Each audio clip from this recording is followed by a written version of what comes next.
ఆ రోజు నిరాహార దీక్షలు ఏం సాధించింది లేదు.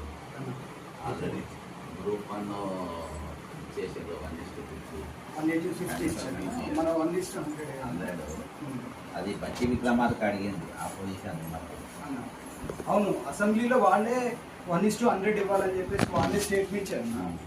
అసెంబ్లీలో అసెంబ్లీ సాక్షిగా ఆపోనెంట్ ఉన్నప్పుడు వాళ్ళే గ్రూప్ 1 వచ్చేసి 1:100 ఇవ్వాలని చెప్పేసి ఆల్రెడీ అసెంబ్లీలో ఇచ్చేసారు. ఇప్పుడు మళ్ళీ వాళ్ళు అధికారంలోకి వచ్చేటానికి వాళ్ళు ఇప్పుడు దాని గురించే ప్రసక్తే లేదు.